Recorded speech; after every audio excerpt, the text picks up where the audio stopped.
really put starch in there. I tell them put starch on my collars and put at least on my sleeves or my cuffs. When I was in AIT in Fort Sill. Not a cleaners in town that really put starch. I reckon it costs more money and maybe more trouble. Well, there's a lot of chemicals involved, and man, the EPA got on the. There's some businesses that the EPA really and environmental regulations are tough on. One of them was the gas business. My dad was in, but the dry cleaners, I think, they've had to spend lots of money to. That's right. And of course, still a starch shirt looks so good. Now you look at the President of the United States and look at it, they wear starch shirts, buddy. Yep. All of those guys are wearing starch. And Nick this morning is putting on a starch shirt. Well, think of all the people that used to wear suits to work, coat and ties. Yeah. We talked about those women, those long skirts, straight skirts. Those women, boy, they look good in those straight skirts. I'm watching Mad Men right now, binge watching it, as we talked about. And you don't see a person in the TV series Mad Men or a man that's not wearing a coat and tie or a suit. I would say the people that wear them. Bankers used to be best known for wearing suits, but even most bankers today don't wear a suit. I got a trivia question right off the bat. What event, it happened yesterday, 90 years ago, what event transformed airline travel safety worldwide? After this accident, airline travel became one of the safest because of the improvements that was made. This accident improved the awareness of aircraft design, manufacturing, inspection, maintenance, and regulations. What famous person was killed in a plane crash 90 years ago in a small... Newt Rockney? Newt Rockney was you got it. 43 years old. He was on his way to be on the set for the filming of The Spirit of Notre Dame. He stopped. One for the giver. He stopped in Kansas City to see his two sons who were in a boarding school, and then right after that, he and 7 others were killed outside of Bazaar, Kansas. Oh. And there was a person who was asked to come identify the body. His name was Jesse Harper, who was actually the coach who Rockney replaced at Notre Dame. Oh. And while at Notre Dame, he was 105, had 105 wins, 12 losses, and 5 ties. Dude, I have done the math, Forrest.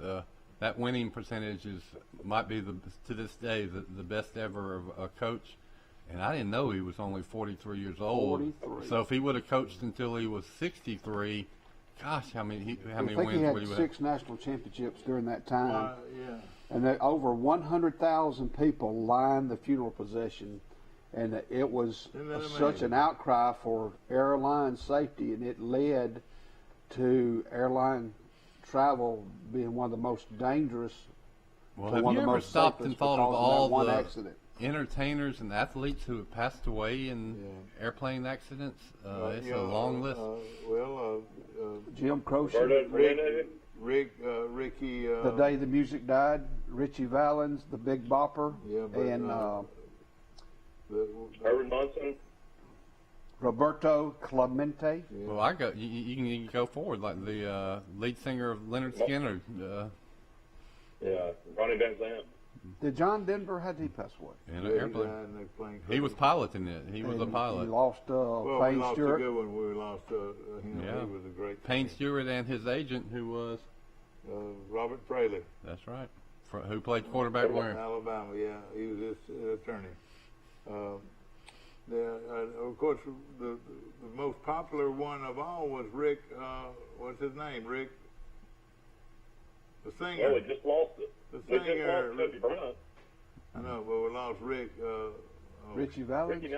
Ricky Nelson. Gosh, don't y'all remember Patsy Ricky Nelson? Cline. You reckon how many songs Ricky Nelson died leaving Gunnersville. Who? Alabama.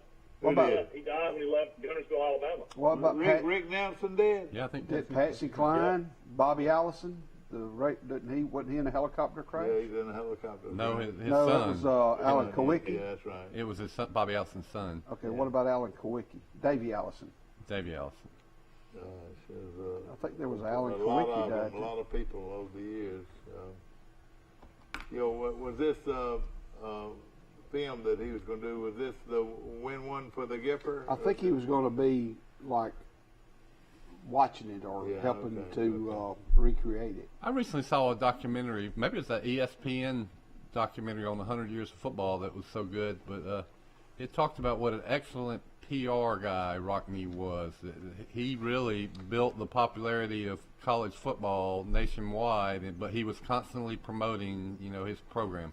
He worked as a mail carrier in New York City for about 4 years, and I've got pictures of him, doing that. But Well, that winning percentage is awesome. I did spend a lot of time researching the possible book on the great coaches of all time, and then I looked at their winning percentages, and then I'd even break it down into like 10-year stretches, and I don't think I found anybody that was maybe Nick Saban in the last 10 years. Barry Switzer had a great run. Wilkinson at Oklahoma had a great run. Yeah. If you're a coach and your winning percentage is over 80 for your career, that is I won't big time. say, But Rockne was almost 90%. yeah, Bobby Bowden had a pretty good run. yeah, he sure did. But none probably any better than the Oklahoma coach. He won 40 something straight, didn't he? Did he win for something? Of course, Hard to believe Gene Stallings won about 30 straight. Yeah. He did 28. You're right. Gene Stallings won 28 LSU straight. beat him. I didn't realize that. That was Well, they had a tie. When Palmer took it in for the 2-point conversion, we were at that game, Dad. It was like Alabama had won the game when we tied the game. Yeah. I was counting it up the other day, thinking about it. Alabama has beaten Tennessee 15 years in a row. Isn't that unbelievable? At one time they were staunch rivals. I know it. That was the We were rivalry. at the last game in Knoxville when Tennessee won. Eric Haynes was the quarterback. Dad and I had been tailgating. Actually, with Uncle Joel and Chris, and Jimmy Sexton was over there right next to us. We talked to him probably for about 30 minutes. His daddy tailgated right next to it. How about that? He was really a nice man, no question. Well, Wally Sanders was bigwig from all the pilot gas stations they owned. The Haslam's, and that's who we were tailgating next to over there. What was the name? Haslam, Jimmy Haslam. He owns the Cleveland Browns. How'd you know who that was? Well, I just know. Because they're billionaires. Well, I'll develop your point, Michael. You were at that game. Alabama had lots of chances to win that game, right? Oh, yeah. Donald Parker Wilson was the quarterback. Alabama led throughout and got beat probably with about 3 minutes left. Yeah. So, and then the year before that was Shula's good team. He had Alabama number 2 for a while. Alabama easily beat Tennessee. So it almost could have been 17 wins in a row, but as it is, it's 16 of the last 17. Alabama over Tennessee. Yeah. So Troy starts their series tonight at South Alabama. They have identical records: 13-10, 2-1 in conference play. Troy is looking Henry. He's been Sun Belt Player of the Week 3 times. He's hitting .368 with an .882 slugging percentage with 10 home runs and 30 RBIs in 21 games. You don't know how to pronounce his name? Yeah, he told C-E-R-N-Y. But you haven't. Nobody has pronounced that name right. Or is it Logan? I made it Cerny. I think It's Logan Cerny.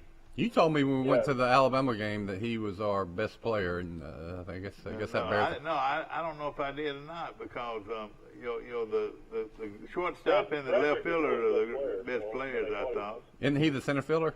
He's a center fielder. No. Cerny's the center fielder. Yeah. And they were talking about what a great outfield this Troy team has, and of course, they've They've got Rigsby. What's his name? Rigsby. Mosley. Mostly a little bit different name there. Rigsby. I bet Mike Amos knows this question. You said his slugging percentage is .862. How do you calculate a slugging percentage? I don't know. I have no idea. It has to It's do with. It's walks. It's your on base percentage, hits. Like plate appearances. It's a little bit of everything. RBIs probably. In the It's Eastern, almost uncanny for it to be 800. And you said his was 800. 62. That's what it Oh gosh, that's almost perfect. in the Eastern Division, South and Troy both have a 2-1 conference record. Appalachian State is 4-2. Georgia Southern's 3-3. Coastal Carolina and Georgia State are 1-2. In the West, Arkansas Little Rock is 3-0. Louisiana's 2-1. Louisiana Monroe's 3-3. Texas State 2-4. Arlington 1-2. Arkansas State is 0-3. I hear my little grandchildren. South Alabama leads the all-time series against Troy, 48-42. So that's a pretty evenly matched baseball series throughout the years. Yeah. You know, one of the closest of all time is, for as long as they've been playing, is Auburn, Georgia football. It's about half and half, man. All those games they played. You know, in football, if you see where Troy State hired the director of recruiting, his name's David Dugan. He spent the last 2 seasons as the defensive coordinator at Arkansas State. This was announced yesterday. He's coached at Western Michigan, Southern Miss, North Carolina, and 6 seasons with the National Football League, European League. He was the defensive coordinator at Southern Miss the same time that Lindsey was the offensive coordinator. And it also, you know, the offensive line coach who was at Kansas, Luke Meadows, was at Southern Miss. So those 3 were at Southern Miss at the same time. Mike, But take he a will look. be And the- take, Also, Cole Weeks is at Southern Miss at the same time. There's a big Southern Miss connection at Troy. When was Chip Lindsey at Southern Miss? he It was was 2 years. He was there when Nick Mullins set the record for 4,000 yards passing, and they also had 2 running backs that rushed for 1,000 yards. Yeah. He was. It was a good offense. But I was going to say. The coach was Mockin, who's now the offensive coordinator of Georgia. Mike, you can look back over that season and see how many points the defense gave up. We'll see what kind of defensive coordinator this guy was. Well, Arkansas State had a horrible year last year, but until last year they were really good. Yeah, I know it. Yeah. But now he was also defensive coordinator at Southern Miss. Well, I would think that would be pretty good, wouldn't you think? His background's pretty insane. I would imagine he'll definitely find a roll back on the field one of these days if he stays. Yeah. Well, Taylor Powell, the quarterback who's from Arkansas, he played golf yesterday with us at the country club. They had a pretty good practice or workout, so he came and played golf. Is that, you mean the quarterback from Missouri? Yeah. Well, he's from Arkansas. Oh, okay, yeah. But he played a little bit at Missouri, but he played a little bit of golf. Well, what kind of kid is he? He's a clean-cut, all-American kid. Yeah. He said everything's going well, and we didn't get into football a whole lot. But how tall is he? Is he taller than he's you? about 6'2". Yeah, 6'2", about 210, 215. Of course, the spring game. It sounds like Trojan Oaks back in the day has now become the Brundish Country Club for college students. That's right. Yeah. Well, you can't beat all it. right, let me ask this: how much money does it cost to play 18 holes at the Brundish Country Club? Just $27 during the week, $30 on the weekend with a cart. That's with a cart. $27 during the week. That's with a cart. Mm-hmm. 30 on the weekend. 30 on the weekend. That's 18 holes. 18 now, how about holes. 9 holes? $20 during the week.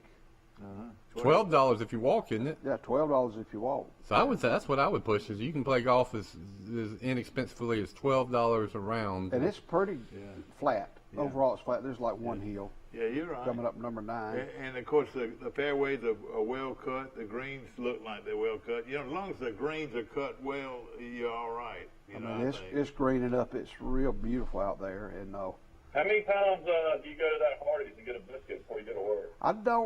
I usually don't go to that. I might sneak one in at McDonald's, or I'll stop up there on the right. McDonald's, come on. You gotta have a Hardee's. Well, it's Hardee's only got $1. Yeah. It's about $1. Let me tell you what. A guy brought some hamburgers by our office the other day, and it was a quarter pounder with bacon and cheese. It was excellent sandwich. I've never though had a quarter pounder with bacon at McDonald's. Right. No. They coming out? Is it something they're coming out? Must be. I don't know. I Their get pork the- pounder's good, though. I get the dollar hamburger. Sometimes they introduce stuff and just keep it for a couple of months. Yeah. Hey, one other thing. On Tuesdays, get to the Brunswick Country Club at 5 o'clock. We play a best ball scramble starting at 5:30. We played one this past Monday. So you just show up about 5, and that's a $12 entry fee to get a cart and play 9 holes. It's called Jack and Jill. That's on Tuesday. On And that's a Tuesday. scramble, so we're gonna play the best ball of the ball. group. Yeah. Because I haven't played in a long time myself. But And, also that's a good deal. on Saturdays and Sundays, if we have enough, we cook hot dogs, and it's a gratuity to people who play. Yeah. You get a free hot dog. Oh man. And I bought a Boston butt before, and slow cook it overnight, and then skim off the excess fat, chop it up, and have barbecue sandwiches. We give that to our members and to, until we run out. Good, yeah. I mean, this is the best place to play golf in Alabama. That's right. Now Monday, Mike, I had to go to the doctor in Birmingham, and I walked right out the door, and guess what I had? You went to Ted's. No, I didn't eat at Ted's, but Ted's is good. Mickey's. No, it's right outside the hospital. Where did I eat? Ted's is right outside the hospital, or Nikki's east. No, but they're pretty good ways You from must it. have went to Greek. You go to Zeke's? No, I didn't. I had a hot dog, Mike. Oh, well, you went to Pete's. Yeah, they had a Sneaky Pete's, and that's a good hot dog. They put sauerkraut on their hot dog. If you're in LaGrange, Georgia, go to downtown just off the square and eat at Charlie Joe's. Is it good? It is pretty good. You can get Is it like hot 8 dog? ounce hot dogs. You get 8 ounce Coca-Cola. You can get one of those little plain regular hamburgers, Yeah. and they got a little bar. Of course, I don't know what COVID has done to that, but you can walk up. Mike, when you worked in Montgomery, did you eat at Chris's hot dogs much? Over the years, I eaten a lot of times at Chris's. Chris's was delicious, but it's not there anymore, I don't believe. Yeah, it's still there. It is still there? Yeah, it's been there. It's the longest operated business Well, in Montgomery. Sneaky Pete's is a Birmingham hot dog. And But Birmingham has the greatest hot dog place ever. There's Gus's hot dogs everywhere. And then there's, my favorite is Sam's Sandwich Shop in downtown Homewood. Sammy's one of the brothers of the original Sneaky Pete's. And that's the best hot dog I've ever had in my life. It's called a special dog. It's got spicy ground beef that they have on the in a big old pot, and then it's sauerkraut they put on top with onions and just mustard. So yeah, good. that's right, Best just hot dog mustard. ever. Yeah. I got to be friends with the family that runs Chris's, and it's the same family for over 100 years. It's been operating that hot dog stand. It's an institution in Montgomery. Well, I told one of the. I really, if I went to Montgomery right now, other than that place downtown, and is about the only hot dog place I can remember. I tell you, who's got a good hot dog? A good hot dog is is your favorite hamburger place. It's got a good hot dog. Well, Cookout. No. Sonic? Cookout's not bad, but go ahead, keep going. Birds? Crystals. Nope. Crystals. No. Hardee's back in the day had a All right, let me tell you this. Oh, Hardee's great. still has a Great. great hot dog. chili dog. Yeah, their chili dog with onions is a great hot dog right here in Troy at Hardee's. I think Hardee's had the right formula back in the 80s and early 90s. I don't know why they kind of went away from it, but they had fried chicken, They had roast beef and they had chili dogs, and then they were. Chili dog is still good at the Hardee's. It really is. I remember. Jack has good fried chicken. Oh yes. Well, Yep. you know, I've had a little roast taste of chicken is still alive and well on North 39th Street, And in Brundage. I remember. Yeah, you get those catfish too on Friday, Saturday, and Sunday. I remember when Wendy's came to Troy, the Tripolitan had like a free coupon in there for Wendy's hamburgers. Yeah. You talking about fraternity boys and people who lived in the dorm just getting bundles of the Tripolitan and carrying them to the dorm room.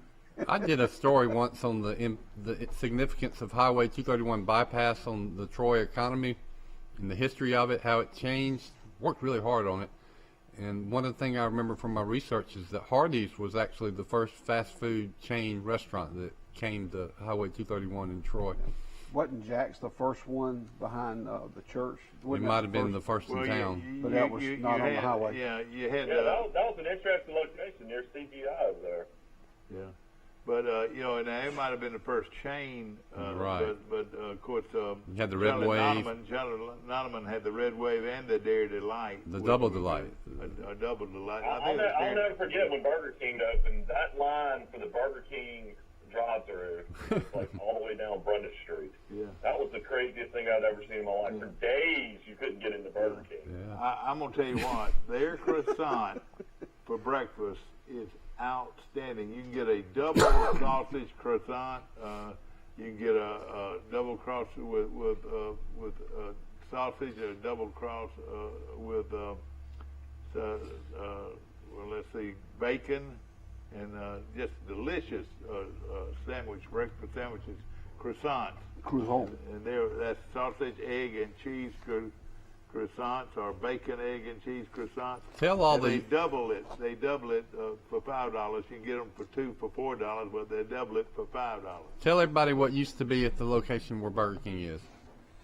The hospital. No, somebody's Dr. Edge's residence. The Yeah, residence. the mansion, yeah. Dr. Edge's mansion was right there on that corner, and then of course they bought him out, and of course started building a shopping center there. Mm-hmm. But that it was a beautiful old home. Dr. Edge Didn't it have a swimming pool inside or something? Yeah, that's right. It had an indoor swimming pool. I never went inside. I don't remember Dr. Edge. But I'm doing my hospital story that's going to be coming out in the Messenger profile issue, and I know that a big event in Troy was when they closed two private hospitals, Dr. Edge's Hospital and Beard Hospital. Yeah. Mike wanted me to show you that. And then they closed them, and then they opened up Troy Regional Hospital, which was Edge Regional until they recently changed the name. The rooster. What is this about the rooster? Well, I read on. This is about your mother, Lillian Amos. Chris Amos made her famous on Facebook yesterday. Oh, really? Wrote a real touching Facebook post about Grandmother Amos. Yeah, she was a wonderful, wonderful lady. She painted a picture of a rooster. Yeah. That's kind of how she, looked at what the war was going to be like when Chris went to Iraq when he was 20. Yeah. And Chris did a post yesterday called The Rooster and showed everybody the painting your mother did. Yeah. Oh, I tell you, that's wonderful. Didn't she say in that post that she heard a rooster she thinks about the same time the first shots were fired over there, the first Scud missile and all that? Yeah. I'll read a little bit of it. The Rooster is the way it was titled, and Chris showed the painting. He hangs it in his office. Chris has been, I think he's been overseas 4 different times now for various wars. I mean, the Gulf War with force. Then he was in Iraq. Then he was in Afghanistan.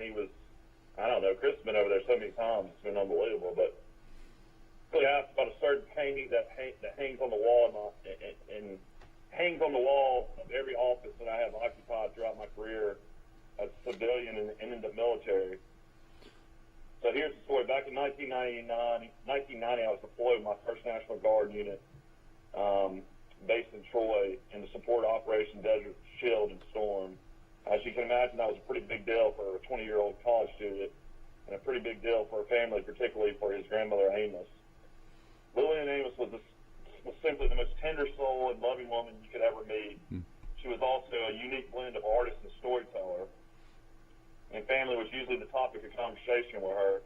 She loved to tell stories. I can still vividly remember being mesmerized by her stories of the old days and those of my dad and his brothers growing up. Stories of stealing watermelons off trucks and hijacking Granddaddy's car and getting caught. But that's another story for another day. This painting, in this particular story, involves a dream my grandmother had while I was deployed in Saudi Arabia, and at the time was drawing near where the forces were about to clash. It was also around this time that numerous Scud missiles were being blindly flung by Iraqi Republican Guard towards our allied forces at the order of Saddam Hussein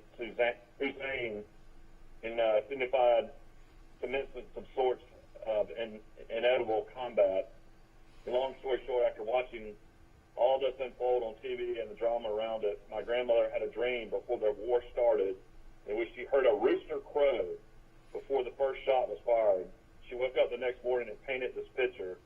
The inscription on the back says, "At the first bomb, a rooster cocked, crowed, I heard it." She presented it to me upon our return home in a quaint personal ceremony and explained the dream that spurned it. I'll always hold it near and dear to my heart, and it will probably follow me into every future assignment in future career locations as long as there's a room to hang it. So that's the story. Pretty awesome. Christopher Joel Amos. Boy, Chris is a great writer. He could have another career. Hey, Chris. I never knew that story, Dad. Are you looking at? I didn't either. I never knew it either. That's a beautiful picture, though, the grandmother. It is. I mean, painting awesome. Oh, she was very talented. She was a very talented artist. No question about it. He would make a good adjutant general of the Alabama Army National Guard. Oh yeah. He's, I think, a commander in Tallahassee right now. I think he's on his way. He's lieutenant colonel now. Wow, that's awesome. So it's Christopher Joel Amos, and is his name, and Colonel Amos. Could be one day General Christopher Joel Amos. And what a young man he is. Yeah, I wish we could pull up that picture and show it on the screen. It really is. It's really amazing. You went over with Chris. You see, like, literally, right. bombs going off in the distance. And Chris jumped in a Jeep. I tell you, what was real scary. He jumped in the Jeep with, I'm not going to mention the guy's name, and they got lost. Do you remember that? I got a pretty good idea who that was, but we had Jimmy Copeland was our commander. That's right, Jimmy Copeland of Troy Cable fame. Locally, Sherman Stafford. Sherman Stafford. That's right. Jim Stinson, who's passed away. You got Greg Mobley, who was from Brundage. He was 18 years old, and he got tapped on his shoulder while he was in line at registration at Troy University. We've been mobilized. He was 18 years old. And Greg Mobley. And if he had gotten the entrance into the university, he wouldn't have had to go, would he? Well, Chris was enrolled. Wasn't he? Yeah. Chris was enrolled. And then you had Paul Floyd. You had Terry Turner, who works at the road department. He's over the maintenance. Coach Paul Floyd, for many years, worked for the post office. Terry Turner's from Goshen, and he's a year younger than I am. He lives near This is Fleetwood. the starting lineup for the 1659th Movement Control. And 1659 Movement Control. Donnie Jeffrey, who was an instructor at Troy at the time. Now he's like the chancellor or vice chancellor at the Dothan campus. He ran the natatorium we just talked about the other day. Don Jeffrey. You got to refer to him as Dr. Don Jeffrey. You'll be disappointed. His nickname in college was Tank, but anyway, Bill Stevens from Louisville. He was a postal carrier he was in the Marine Corps, but Bill was kind of like the glue. He would come up with stuff. He would find us stuff that we needed. He said, "Here, guys, y'all enjoy this." And one story about Bill, he found us a great place to eat before we went to the desert. We had to go about 40 miles and take shifts because all we had was one truck. That 3 people would fit in the front cab, about 6 people could fit in the back, so we had to go in shifts to eat. Yeah. It was at an Air Force dining hall, and he said, "Just sign in, walk in like you're supposed to be eating here, sign in and let's eat." And you talking about great food. The Air Force eats well wherever they are. And then it changed once we hit Camp Pulaski out in the middle of nowhere. And Well, how hot would it get over there? Lee Gardner also was there. Lee is a good friend of mine. The most vivid memory, well, one of the memories is when we first got off the airplane, it was like opening up a 500-degree oven and just standing there. Hardly breathe, could you? And we had to walk from here just about to Burger King Yeah. to a tent. And there was big bottles of water about like this. They said, before you leave, you got to drink that bottle of water. Ooh. And so we all had to drink that bottle of water, and they wanted us to drink anywhere between 4 and 6 big bottles of water every day, because when it evaporates. You don't sweat, it evaporates off of you. Yeah. So that was a couple of stories. But Wasn't it? Chris Didn't they get it 120 degrees or something like that? yeah, right. I tell you somebody else that sent a film back. I'm not going to get into it. Jim but, Weatherford. Jim Who was that? Williford, Jim that's what I was Weatherford, gonna yeah. say. Jim? Jim Williford, of course, his dad, Buck Robert Williford? Williford, was over the student. Miss Alice, his mother, Miss Alice. Dean of students at Troy. Jim was a great Punter, wasn't baseball player and an all-state punter. Really? I didn't know that. He was the third baseman on the baseball team. Well, I know this. He came from great heritage. The Williford family was a great. I'll tell you how good he was. My friend Scott Rainey punted his sophomore and junior year for Charles Henderson, was a really good punter. And then Jim Wilford comes out for football, and he's an offensive tackle, and he beats out Scott as a punter. And then he goes on to average about 43 yards a punt and gets named All-State his senior year. And then Scott Rainey, the guy he beats out, goes and is the punter at Army. So that tells you how good Jim should have walked on at Alabama. He might have been the punter there. Yeah. Did he go to Alabama? Jim go to Alabama? Yeah. Hopefully baseball starts today. You'll have games starting around noon, so exciting day for a lot of baseball fans out there. Yeah, At one time, I could name you the starting lineups for the 1955 New York Yankees, or the Orioles, or the Senators, or the Phillies, or the Pirates, or the Kansas City Athletics, or Cincinnati Reds. I could easily go down the major league teams back in that era, from 55 to 65. Yeah, the Blue But Jays. let me tell you a sad story. I could not tell you a single person on the Yankee team. I'm Or on any of the teams. I don't even believe I can on Atlanta. Yeah. I just have no interest in Major League Baseball. That same thing's happened to me, Mike. Yeah. The Blue Jays play the Yankees to start it off at 105. 105 today. And the Atlanta Braves will travel and play the Pittsburgh Pirates. That's at 3:05. And so baseball. Well, I heard something on 30 games. Sports Talk Radio on the way in. 15 games. The Texas Arlingtons are going to open, and they have 100% occupancy at their stadium. That's good. Who's in there? Good for them. Texas Rangers. Texas Rangers. Or so you can. Anybody that wants to go to a Texas Rangers game, it's going to be a full stadium. That's big news. Yeah. Braves are playing the Phillies, not the Pirates. I'm sorry. All right. You know the great thing about this more than anything, Philly.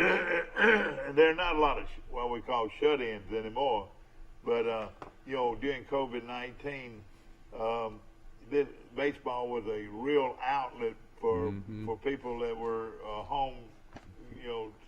in the house all the time. It was Major League Baseball, and for it to start regularly on the regular schedule is the best thing that's happened in a long time. Because they only played 60 games last year. This year they're going to play 162. The normal schedule. They're going to go the distance. And the Washington Senators, Nationals, they have 4 or 5 players out because of COVID. And Sarah Palin has COVID. Yeah. Oh, I hadn't heard Who that. does? Sarah Palin, she was the Yeah. vice president candidate. Yeah. She has it.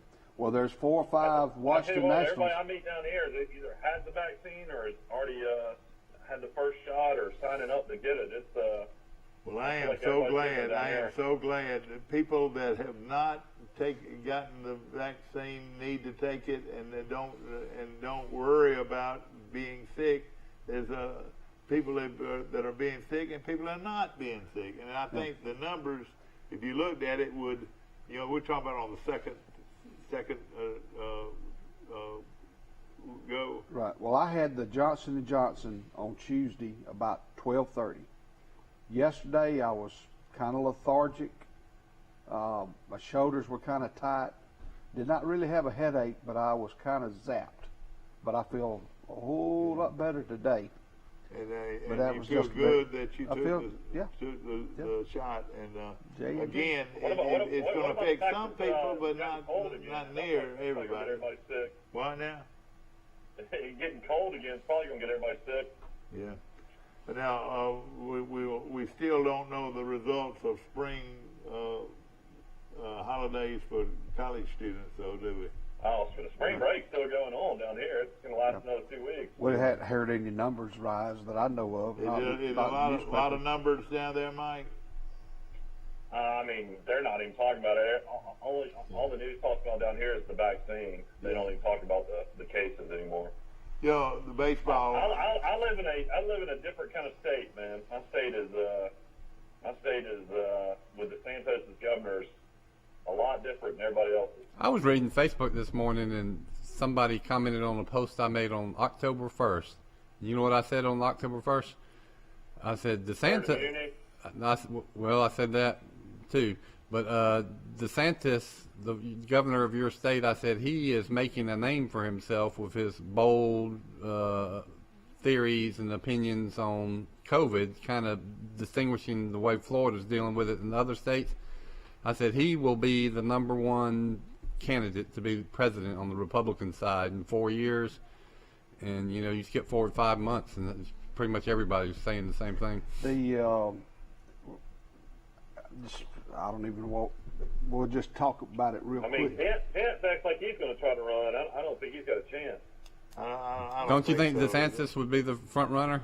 I mean, I don't know. I would think that he would try to run with Trump if Trump runs again. Is what I was thinking as vice president. And now everybody says that Mike, that the TV commentators are going to run. I've heard that about Tucker Carlson, but I don't know.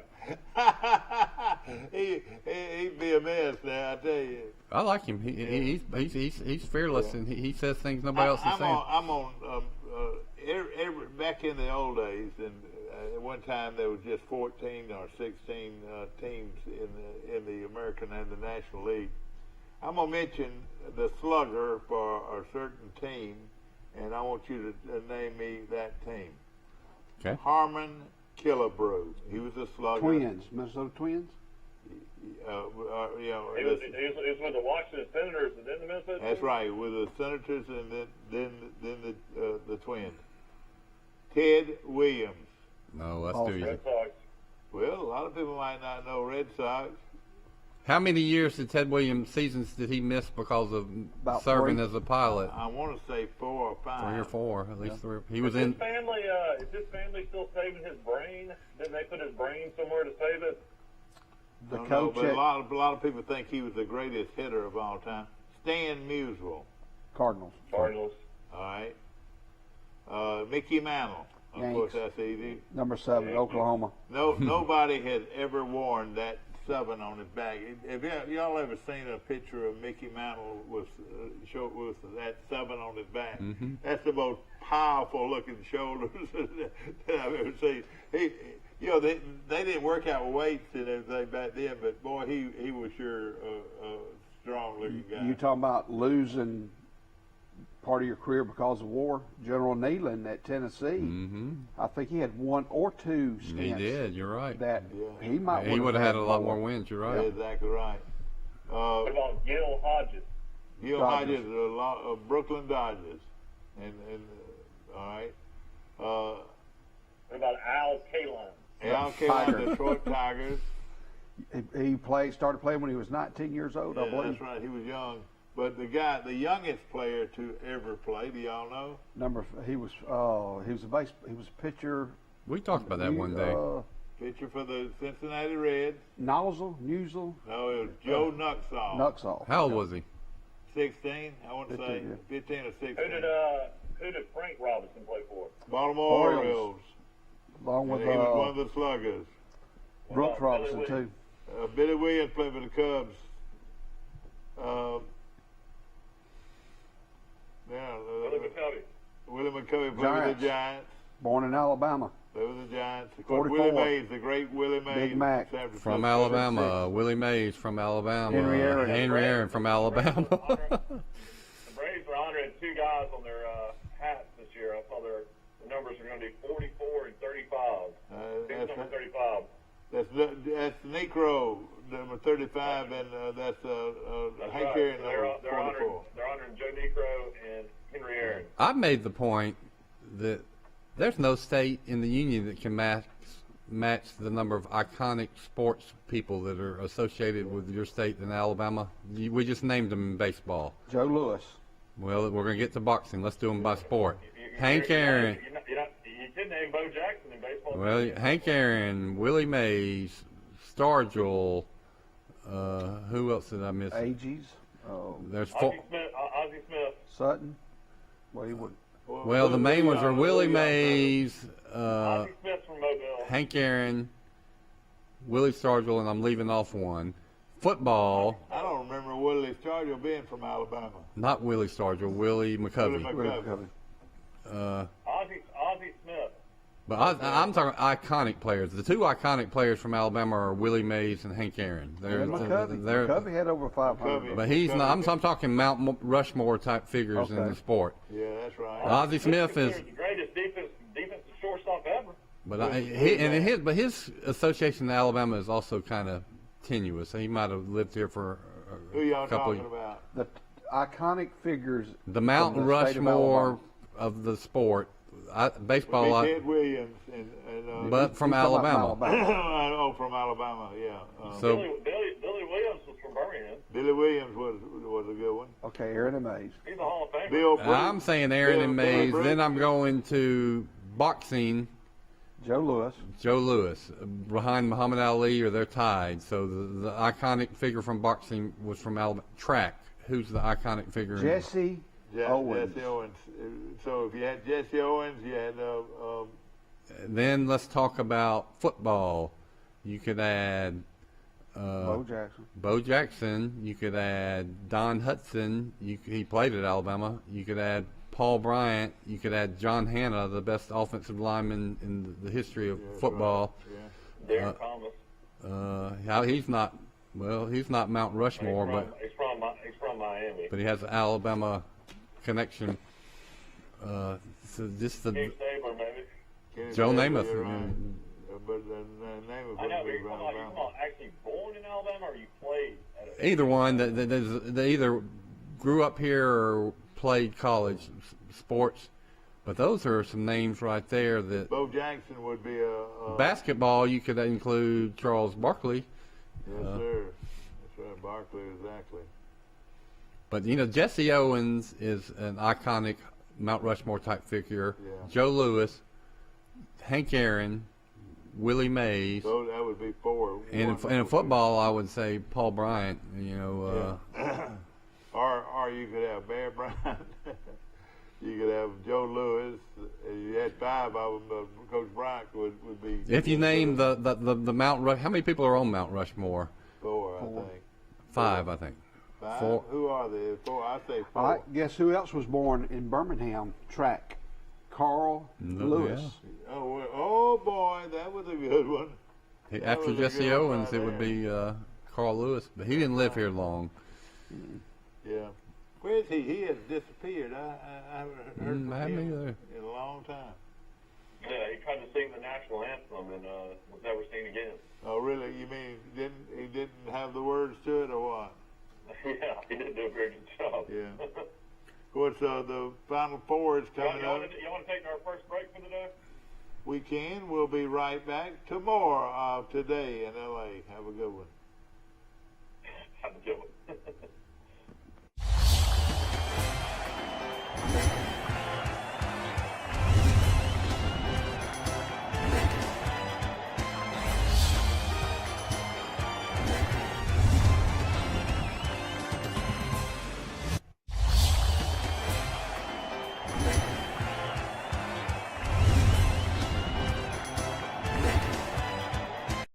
Troy Cable Security Wi-Fi doorbell camera allows you to answer the door from your smartphone when you are at home, at work, or on the go. When a visitor presses the button, Troy Cable Security sends a live video feed to your smartphone so you can see, hear, and speak to the person at your door. With the doorbell camera, you can have your porch light turn on automatically when it detects motion at night to create the appearance that someone is at home. You can view video clips so you can always know who stopped by when you are out. Troy Cable Security. You love them, protect them. A personal touch, a high level of trust. Whether it's checking and savings accounts, personal or business loans, or our local friendly service. That's what Troy Bank and Trust customers expect. But now we offer more. Free identity theft protection for our new and existing customers, protecting your family's time, money, and good name from identity theft. Because protecting your identity is now a big part of our identity. Trojan Auto Parts of Troy, home of Napa Know-How. Stop by and see owners Mike and Melissa Kilcrease and their Napa Know-How team with over 100 years of combined experience. We're the only locally owned parts store in Pike County, and we're fully stocked and ready to serve you. We pride ourselves on being your go-to parts store, not only for the simple items, but we specialize in those hard-to-find items as well. Trojan Auto Parts, the right part at the right price at the right time. Napa, a name you've trusted here in Troy since 1945. Starting April 1st, all your local county and school board meetings will be moving to BBTV, Channel 17. Catch Pike County Commission, Troy City Council, and school board meetings live on Facebook, YouTube, and BBTV, brought to you by Troy Cable. Yeah, it was windy down here. This is a Studio 52 production. Back to our show, ladies and gentlemen, on a Thursday, and the first day of April. We haven't had any bad jokes coming on, but well, you said you lost 45 pounds. Well, I did. Yeah, I did. Did you hear that Nick Saban's going to Indianapolis? Nick Saban's going to Indianapolis to coach football. Oh, he is? He's taking the Crimson Tide with him next January to play for the national championship. I hope. Is that really where that game's gonna be played? You know, I believe so. Yeah. I was really hoping he's there. Could be. I believe. And I think of April Fool's Day. A friend of mine really put one on me. I was out in Las Vegas, of all places. Well, no, Lake Tahoe, of all places, and beautiful place. And he called and told me that that my room was checked and that it was messed up real bad. I said, no, it wasn't messed up real bad. He said, oh, yeah, it was. And if you don't, change your frame of mind, we're going to send the security up there to get you. And all of this was going on. I said, well, look, now, I hadn't done anything wrong. And my room is nothing wrong with my room. And I said, I'm going to check out today at noon. He said, no, Mr. Amos, we've been told to secure your room and check it all out for any other things and drugs and whatever. And it just had me scared to death. And it was April Fool's. Who was doing it on you? A friend of mine was doing it, and in fact, he was doing most of the talking, and I never could figure it out, Here are the next national championship sites in football. Lucas Oil Stadium in Indianapolis in 22 football year. Then the next year, it'll be in Los Angeles Stadium at Hollywood Park in Los Angeles, California. Then the next year, it's going to be at NRG Stadium in Houston, Texas. So, I tell you, Indiana, California, then Texas. Indianapolis, it can be really, really cold in January. Let me tell you this: the Troy Not in the stadium, though. The Troy Messenger, or the Messenger, as they want to call it, ladies and gentlemen, they had hit the jackpot. They now have a lot of writing and a lot of input in their newspaper from Bill Rice Jr. Guess what story I'm working on next? What is it? Well, I got so many that I got to do. but that's gonna be fun. Yeah, I need to do one on you. Finish that one. But don't they already have the Hall of Famer Jamie Treadwell? I mean, she's like the GOAT, isn't she? Oh, Yeah, she is she's great. One of the most wonderful people I've ever known in my life. well, listeners can help me out on this story. I got to have it by Monday. I'm going to do a story on the infamous bank robber Galt that went on the shooting spree and killed a police officer here in Troy in a shootout that a lot of people remember. And then of course, one of our local policemen and his granddaddy was Hayden Youngblood. And Well, I need to talk to his grandson then. I bet he can tell me about There's another former police officer. And then his son's still living. One of his sons still living. Hayden Right. Youngblood, and that's Tommy Youngblood. Grew up right around the corner from me on Fairview Street. Can you help me get in touch with Tommy? Sure, yeah. There was a David Johnson who's a retired police officer. He was a small kid. His mother worked for the Messenger. Yeah. He and one of his best friends came to the office, and they heard the report. Miss Elaine Carmichael was driving. The Johnson lady was in the front seat, and the two boys were in the back seat, and they hightailed it toward Needmore Road. Yeah. And Miss Elaine got out of the car, went into the store, and saw where he was shot. And then she came back, and this Mr. Johnson said, "I've never seen a look on anybody's face like that. like Miss Elaine Carmichael's." Then yeah. they drove down Needmore Road, and Dr. Colley stopped them. And he said, "You turn around and go back. Do you hear all that gunfire that's going on?" So they came back and then started writing the story for the Messenger. But You can I've go got to that that guy's number. Youngblood, and you can go to that funeral Cemetery. and you can see where a lot of the bullets, Hit the tombstones. hit and all. the tombstone.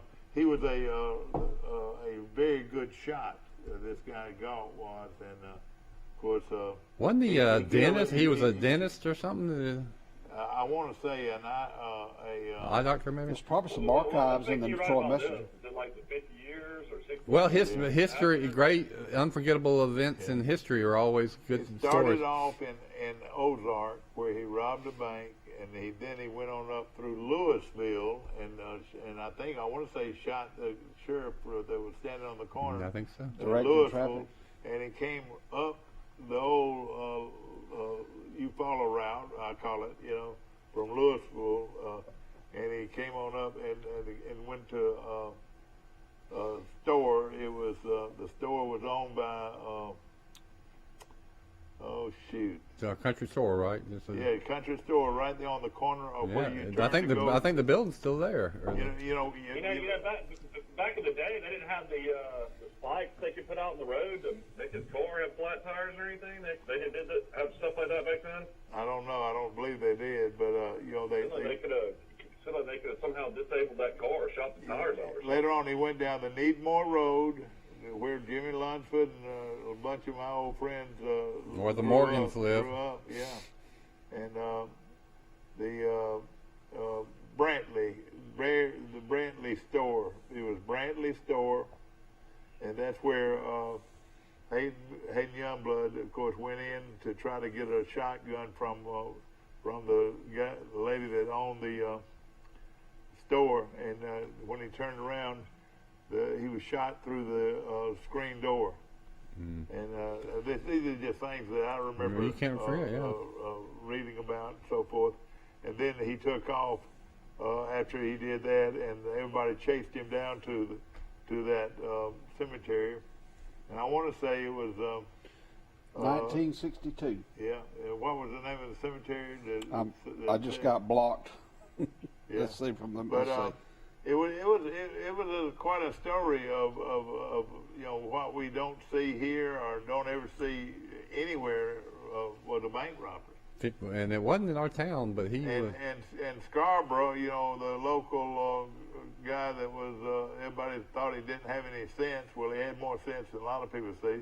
He said, and I remember him looking over at the F&M Bank one afternoon, and he was, and I talked to him, and he was telling Mr. Scarborough was telling him how he saw him in Troy, and that he was looking at the bank in Troy previously, and then he turned around and. I still think the strangest story ever to come out of Troy is how a guy wrote a book that Howard Hughes lived the remaining years of his life at out in Goshen, out in the country, and then was a mechanic at the Troy airport. Somebody wrote a book about that. That's one of the more craziest stories I've ever heard in my life. I've never heard that one. I was like, wouldn't it called the box? Oh, that's a true story. I know that would be another good story. This is going to be a Troy Life magazine story. But history always sells. As per the Messenger today, there Sanders Truck Lines is now hiring. Sanders Lead is now also hiring, accepting plant applications and all shifts. The pay is $12 to $15 an hour, and apply in person at the Human Resources Department at 972 South 39th Street in Troy. So that's a good job. There's some good jobs. Hey, $12 to $15 hour jobs. Good jobs. You can find jobs anywhere in Troy, just about. Well, and even let me put this plug in for the rec department. You know, they're needing scorekeepers, umpires for youth softball and baseball. Contact the rec department at 566-4031.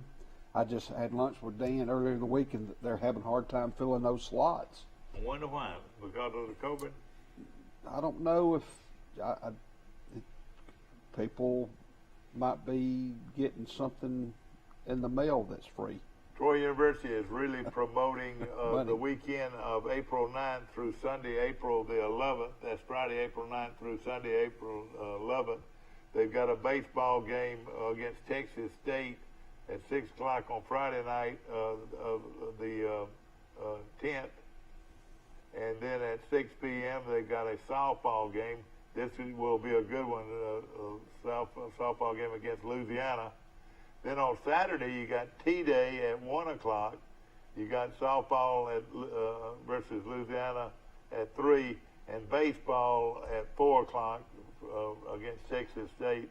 And then again on Sunday, baseball Texas State and softball Louisiana. Right. Pretty good weekend that weekend. Michael, didn't you say that at 10 o'clock that morning they're going to honor Sim Bird somewhere? That's right. Where will that be? That will be at the Trojan Arena. Trojan Arena. Sim Bird. I was there when they defeated Concord College 76 to nothing. I was in a suit. That's right, and they went on to win the national championship. Mother got tickets through the Troy Messenger. She was working with the Messenger. She brought me home one day a what do you call it, a game program, and I knew every player by heart. I bet you did. I begged. That's 19. How old were you in 1968?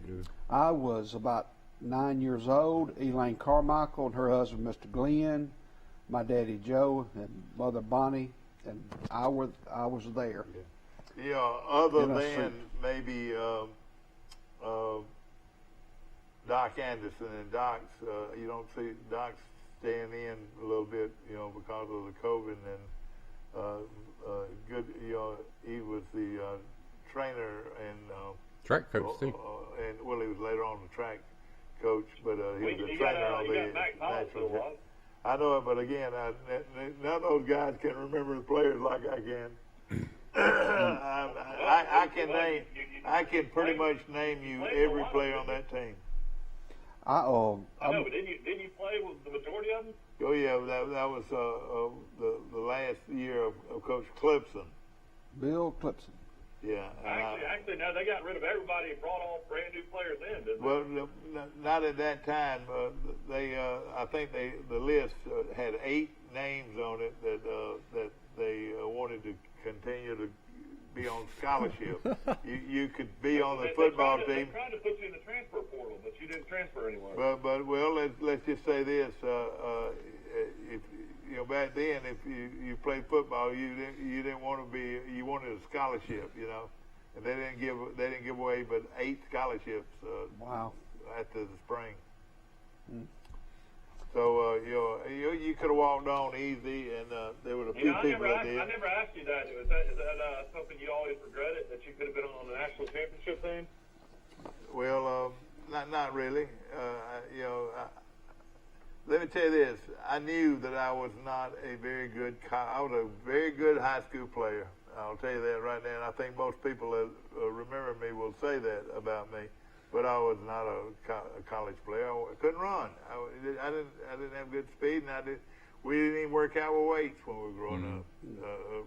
You couldn't gain any weight. What were you, like 180 pounds? 180 pounds soaking wet. And of course, I was going up against one of your old coaches, Dwight Falk from Hornoval, Alabama. Hey, Dwight Falk, Hornoval, Alabama, that could outrun most everybody on the team. But what a great player he was. But it was just what I'm saying. We didn't even have a weight program when we were even in college. We didn't have a weight program out of Clemson. Didn't even have a weight program. Your dad didn't lift weights in Alabama, though, did he, Bill? No, not really. I mean, they said they messed around with him a little, but they wrestled and ran and did all kind of off-season quickness drills and stayed in shape, but very little weightlifting. That's right. Didn't do a lot of weightlifting. What if they did? Those schools that did, those northern schools did do a lot of weightlifting, I think. Did y'all see where Kyle Pitts, the Florida tight end, ran a 4.4? He weighed 250 pounds, and Jamar Chase, the wide receiver from LSU, who sat out, didn't even play last year, ran a 4.3. Oh my gosh! Yeah. He was great. There's going to be some real stories about all of those. Of course, how do you look at these guys that didn't even play last year, and they're going to go ahead of some of these great players that played a full season? I mean, I don't know how you look at that as an NFL scout or coach. I mean, I don't know if you think less of those guys, or they knew they were going to make millions. Good morning. You're on Today in L.A. You got me. Yeah, who do we have here on the call? Hello? You got the right number? Maybe. You got me. Well, we got somebody on line too, and he must have the wrong number. Hello? So how do I get him off? Bye-bye. He can listen to the show then. Yeah, exactly. And, but, of course, it Yes, is. you got Troy Cable, or you got the right number? Oh, yeah. Sorry. I was just looking to set up some Wi-Fi at my house. No, this is the TV show. You hang up in the call back. 3310 566-3310. Of course, we want to congratulate Colin McCreary. Never happened before. We want to congratulate Colin McCreary, and of course, a good article by Mike Hensley. Mike Hensley on Colin McCreary in yesterday's Messenger, and Colin, of course, an All-American golfer, and also a great supporter of golf and everything that's good for Troy University. And he goes into the Troy University Hall of Fame. He's probably one of many great golfers that probably need to go in that Hall of Fame. Well, he is, and you can't get him at one time. Well, Ben Bates is probably in it. Yeah. He was a good friend and teammate of Collins, and he played several years on the PGA Tour, and then played in the minor league tours for a long time. But he finally made the PGA Tour and was another one was top Ronnie level. Mobley. He went into the Hall of Fame, and so did Mike Griffin. He's been in the Hall of Fame. So, of course, not anybody in my mindset of Troy golf, and I've kept up with it for years and years and years, has done more for the golf program than Colin McCreary. Yeah, both financially and for 37 years. And he's one of he is one great Troy man, and he is still going strong with golf as he now is going and working on these tour senior tournaments, and not just the seniors. The other one, gets a lot of golf. And, and he's enjoying it. I've wrote that story about the beautification of Troy's campus over the last couple of decades, and I think what they've done to the golf course, the remaining part of it, is really important to keeping that unique feature of Troy's campus. There's no other. Y'all tell me. There's no other campus I can think of that has all that greenery and several golf holes, and they've cleaned up all around it and got gullies cleaned up. Mike, was that a beauty shop that used to be across from the golf facility? That was a beauty shop? Yeah, we were Well, it was Dr. Beck's office was there too. Okay, Dr. okay. I remember Jerry that. Beck's office. But it was a beauty shop. It was a beauty shop at one time. Okay. we keep on thinking one of these days they'll go across the Swampy Creek over there and expand the golf course. You know what that was going to be, and y'all can tell me if I'm wrong. But remember, the Walnut Creek Lake project came up twice. That lake was going to go from Walnut Creek on Highway 231 near Sisters and go into Brundage, loop all the way back behind Charles Henderson High School and come up and just have water hitting George Wallace Drive. How pretty would that have been? It would have been magnificent, and it would have been great for Troy University, but even greater for our city and our town. That lake would have moved all the way around over there where the married student apartments are, and back over all the way to Walnut Creek. And there were people that bought land. There were people that bought land, Hoping that was going to happen. and hoping, and even turned where they would have faced the water and so forth. I think the first time they brought it up, somebody said they could have done it for like $100,000. They had, I tell you what they did, they had a commitment from the Corps of Engineers to build it. Yeah. You know, that right there tell you enough right there. I still feel like they could build a tunnel under George Wallace Drive right there, though, where you could expand out and have more holes and build a 9-hole course again. You know, the point I bring up from time to University time, owns that property now too. the what if, you could still do it. You know, it would cost 1,000 times more because of all the environmental regs, but it would still be worth doing, in my opinion. Exactly. Troy would then be a college town, have a beautiful lake that is accessible. We could have a championship rowing team like the University of Alabama. Yeah. But I tell You what, would have a major highway that goes through your town. They would give you a lot of. You have a first-class airport. Would all those new houses on Elm Street be underwater now? on Elm Street. Are you going up? I don't think so. I think they're too high. I would think there may be a What about couple that of them, bottom? not much. You know, that bottom, you top the hill, you go back down in that bottom. I think make it a was curve. all just wetlands, That so would it's be part nothing of you it, could though. nothing you could build on or use it for. Are there any? They could use it as a what they call a watershed. You know, you could have a watershed. That would be project your- like Op. You know, Op has a lot of people don't even realize this, but that huge lake in Op does not allow people to build on it, but it is a huge Watershed for wildlife. watershed for For drinking water in an emergency. That's how they did it. And have you ever seen that huge lake in Op? You know, one thing that they would have to do, they had to go down there and get all those baseballs out of that ravine. That's been hit over the years. Yeah, that's right. Well, if you know, cleared out those woods, it would be. I bet you. I'd have to look at it, but you could, at the Charles Henderson baseball field, Hogan's Hole, you would be looking out over a lake. It'd be like the San Francisco Giants facility where Get you're one in hitting the into bay. the Get one in the lake. That would be so cool. We got out there in a rowboat. Raymond Leopard claims to this day he saw a panther cross the road. Yeah. I believe it. All right, let's look at some things. You know, The ladies softball, I got some of that. Right? that's right. But you know, things that are happening in Troy right now. There is apartments that are going up on Elm Everywhere. Street. There's some new apartments going up on Elm Street. There's some new apartments going up right up the street from us on. Right there on New shopping Park center Street. opening.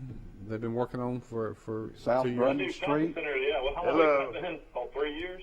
Oh, Seems it's like it. rocking and rolling. And the Hobby Lobby part of the letters are still not working. But people, TJ Maxx will be a popular place, I would imagine.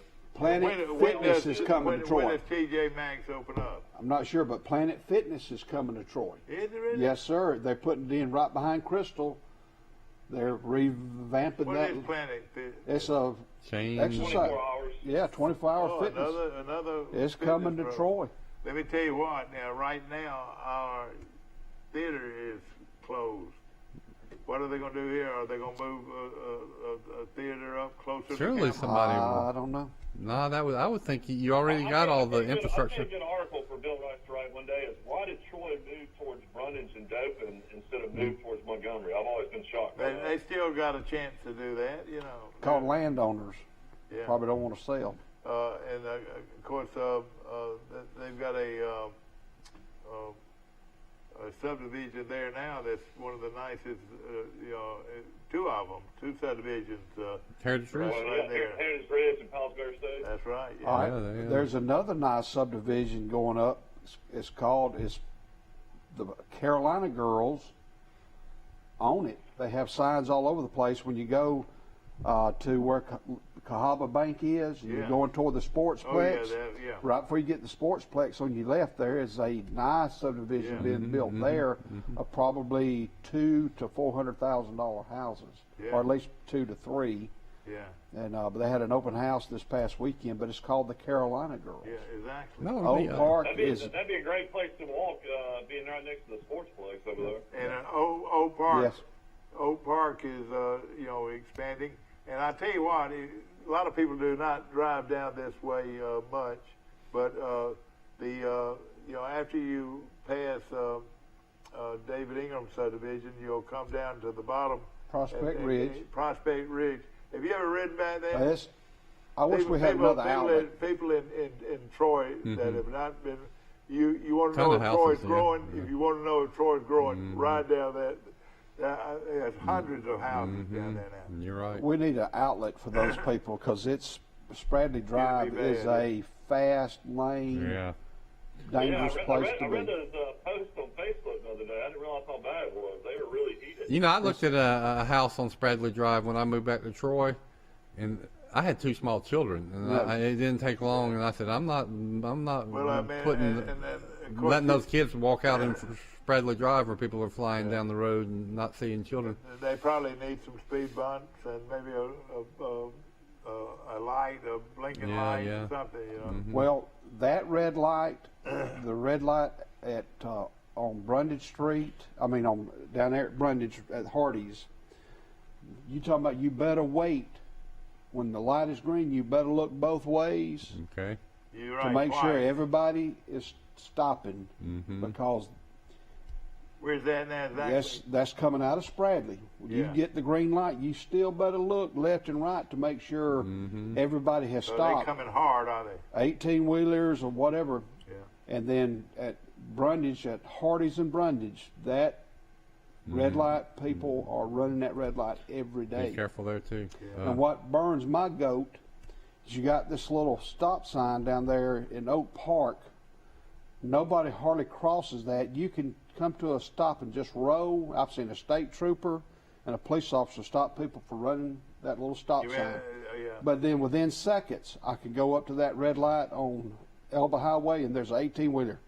Just run the red light. You know, getting back to Michael's point about the growth of Troy has moved south instead of north. I used to work at the Chamber of Commerce and newspapers, and then I've lived in Montgomery, and I've noticed one thing interesting about Montgomery. People will commute to work in Montgomery from long distances. We all think of Prattville and Millbrook, Auburn. but a lot of them come from Auburn, which is a 45-minute drive to Montgomery. 50. Well, it's the same drive as from Troy to Montgomery. Why can't Troy get all those people that are now living in Auburn? It's just as simple a commute. It's a college town, and I think we need to market ourselves to people that are living in Montgomery. All right. Okay, I'm gonna throw a fastball right here. School system at Auburn, school system at Troy City Schools. No, you're right. That's it. Well, Pike County Schools. Enterprise schools. I think you gotta. That was the selling point for Auburn, was their perception of their great school But you system. look at Enterprise the same way. You know, there are people right. that live in Enterprise that commute to Troy every day. You know. Right. Well, Enterprise, there's a lot of variables. Yeah. How many people does Martinberry Yeah, and see, well, Lockheed, Lockheed Martin. All right, you got Lockheed Rex Martin. Lumber, All right, Rex Lumber. All right, put a big circle there. Sikorsky, Sikorsky, put a big circle there. Troy University. I'm gonna guess. I'm gonna say Lockheed Wiley has Sanders. 500. Sikorsky has 250. Kimber is Rex coming Lumber to Troy, the has. headquarters. Yeah, Rex Lumber has 250. Kimber south, Kimber to the south of you. 200. And, But there are close to 1,000 people that work every day in those three industries and you thank just named. goodness these are clean industries. All right. These are real clean industries. As you're going up 231, that big old area, that's going to be a big, like a concrete culvert manufacturing plant or something. They're going to develop a lot of big concrete type Now, where's items. that located? Going up 231, you see on the right, there's a big clearing, big warehouse-looking thing. Going up to the. It's near Rex 231. Lumber. It's near Rex Lumber, isn't it? Uh-huh. Yes, Oh, I didn't know that. near Rex Lumber, but it's right off of 231. Yeah, And but you But know, if Troy did move, my point was if Troy had moved more north, that would make the commute to Montgomery even shorter. But you're right, it's the opposite. And really, Dothan is growing, but what's growing around Dothan? All these little tiny towns like Headland oh yeah, that are and Rehoboth that are here- bedroom communities of Dothan. one thing to Brundage is, if you want to buy stock in a town, I would be looking at Brundage. the somewhere off of 231, let's build a nice complex for the high school, the middle school, a sporting complex out on the bypass, off the bypass, because I think the buildings at Charles Simpson High School need revamping. Yeah. I mean, it's just, but I wonder, could we build a nice Might have to. School Well, why on the don't you build it bypass. out by the? See, Why don't you do it by I- the sportsplex somewhere out there in and that you would land? think that Troy University would buy Charles Henderson, the Sure, land where Charles sure. Henderson is. They'd buy Charles Henderson in a heartbeat. Sure. And then the Armory, Put it on the somebody bypass. buy it. And you don't think they wouldn't beautify that area? That I've always said that Charles Henderson could have a beautiful campus Yeah, if he we did. would move Charles Henderson High School to our property on Gibb Street, and that'd be a great location. You'd have the junior high, the high school, and the elementary school all on one street. Well, if you toured the high school and you look in all those buildings, go in every room, go in every bathroom, it needs revamping. It needs new facilities. It's Well, time. they it's built time it. for They that. built it in 1957. I want 57, 58. Say again. Is the school opened in 1963, Dad, or 64? No, it was before 60, then. It was 61. I want to say it was right late, maybe 59 or 58. I think Mom and Dad were in one of the last graduating classes that went to Troy High School. So it was somewhere around 59 and 61 is when Yeah, Charles somewhere Henderson. there. But So, how I mean, many you're looking at years? 50 That would be at least I don't know, 60 years. 60 years. 60 years? 61, 62? Yeah. That's It's right. old. Everything's so spread out over there. The building over there. there's And the building over there. concept of the thing, back then was to have a college or campus look, and that's why those buildings are Charles Simpson's the only school I know anywhere that has all these different buildings. Instead of having one Well, big building, your maintenance and all that, it was not a good idea. Yeah, going to Charles Henderson High School, you never get wet. Yeah. But back then. But I do think think of how pretty Troy University has made all the sections of that campus. If they got Charles Henderson High School, it would be transformed and used somehow. And then if they got the Armory, which they're going to get one day, they're going to work out a deal. Yeah, they are. And then you have the area, gosh, from the turn into the university on University Drive all the way down to the top of Crow Hill Well, would then be you got your also married beautiful students on apartment, the you got right your- side too. You got your married students apartment. Troy's deal goes all the way past it. Have those apartments been revamped? I don't know, but at one time it was a nice place, for married students. And I still say, let's don't give up on. We need some Howard Hughes type benefactor maybe to help us out with the lake project and get grants and use it as a watershed. But you throw in a beautiful lake that wraps around all this land we're talking about. Yeah. And then what we're trying to do is get selling points for people to want to move to Troy. Yeah, that's right. It'd be beautiful, no question about Maybe it. if they built a lake, Dad, they finally put the guardrails you've been asking for 20 years down George Yeah, exactly. I've been asking for that guardrail, and I see guardrails all over town except that one area. Yeah. And that area goes from Charles Henderson High School down George Wallace Drive to Elm Street. If a child goes or a car goes off that cliff, bye-bye. Yeah, you're right. Because it is a deep cliff, and I've been trying to get a guardrail put there for ever, and I haven't, put a lot of pressure on anybody, but I've talked about it on this show forever. Can I make a point about guardrails? Yeah. I've always said that a lot of these, especially environmental regulations, they're not worth all the money you got to spend to comply with them. Like you might have an example of a place that had a little microscopic bit of lead in the soil, and they end up spending tens or hundreds of millions of dollars to remove all the soil over. And the point being that if some child ate a bucket full of that dirt every day for 10 years, they might have just a microscopic increase in chance of cancer. All right, think about all that money you spent for projects like that. If you would have spent the same amount of money installing guardrails at very dangerous places in America on every roadway, think of all the lives you would have saved. So you've got this money. If the goal is to save lives, spend it where you know you can actually save lives. Yeah, exactly right. Of course, we'll be back tomorrow or today in L.A. right after we got 1 minute. It is, all right, 2 minutes. okay. Well, just well, Charles Henderson will host Greenville today at a JV and a high school baseball game. Goshen will host 2 games against New Brockton today. And like Michael mentioned earlier, Troy University plays at South Alabama tonight. That's right, it's going to be a good one. And I will say that getting back to that's one of my little pet things. It's going to be on Thursday, right. The game's going to be on Thursday instead of today. Thursday. If you look on highways, interstate highways and other highways, you will see a lot more guardrails that have been constructed in the last, say, 10 years. And those are lifesavers, man. I mean, it keeps you from rolling off of shoulders, and it keeps you from having a wreck where you go into the other lane. I want to mention that it's your granddaughter's Maconette's birthday. I know it. Happy birthday to her. Happy birthday to you. Happy birthday to you. Happy birthday, Macon. Happy birthday to you. That's my granddaughter, Macon. Turned 7 today. April Fool's birthday. That's right. Now, do you think we have made anybody want to do something with the Charles Henderson campus, the armory, the lake? We'll continue to talk about it. Well, we'll talk about it. Somebody pick up the baton and run with it. And congratulations again to Colin McCrary.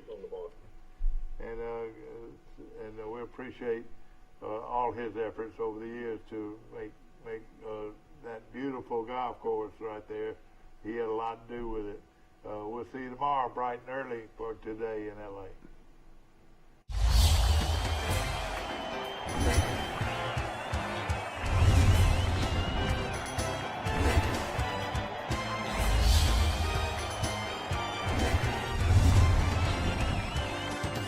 Troy Cable Security Wi-Fi doorbell camera allows you to answer the door from your smartphone when you are at home, at work, or on the go. When a visitor presses the button, Troy Cable Security sends a live video feed to your smartphone so you can see, hear, and speak to the person at your door. With the doorbell camera, you can have your porch light turn on automatically when it detects motion at night to create the appearance that someone is at home. You can view video clips so you can always know who stopped by when you are out. Troy Cable Security.